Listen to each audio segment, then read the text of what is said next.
అందరికీ నమస్కారం అమ్మ.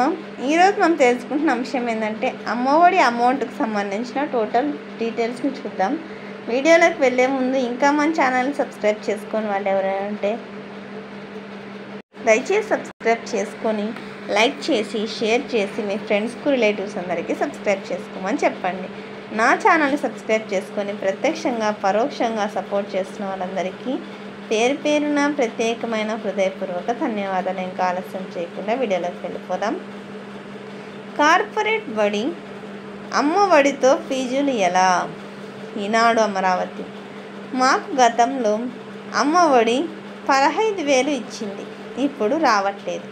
ఫీజు కట్టడానికి కూడా మా దగ్గర డబ్బులు లేవు. ఇంట్లో పరిస్థితి చాలా ఇబ్బందిగా మారింది అంటూ తాజాగా విజయవాడలో జగన్ పర్యటన సందర్భంగా ఓ బాలిక చెప్పింది. ఆమెతో కావాలని అలా చెప్పించారా అనే విమర్శలు వస్తున్నాయి.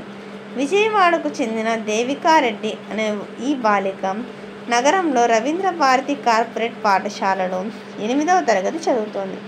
కార్పొరేట్ పాఠశాలల అంటే ఫీజుల భారం ఉంటుంది.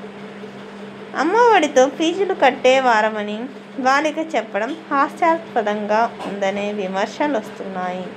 ఆమె తండ్రి లక్ష్మణ్ రెడ్డి తమ సమీప బంధువులకు చెందిన ఓ ప్రముఖ బంగారు నగల దుకాణంలో మేనేజర్గా పనిచేస్తున్నారు.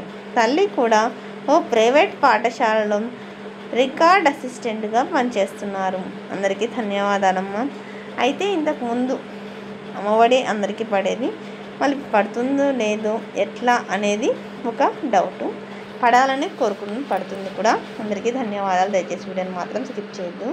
నా ఛానల్ని సబ్స్క్రైబ్ చేసుకొని ప్రత్యక్షంగా పరోక్షంగా సపోర్ట్ చేస్తున్న వాళ్ళందరికీ పేరు పేరున ప్రత్యేకమైన హృదయపూర్వక ధన్యవాదాలు. దయచేసి వీడియోని మాత్రం స్కిప్ చేస్తున్నాను.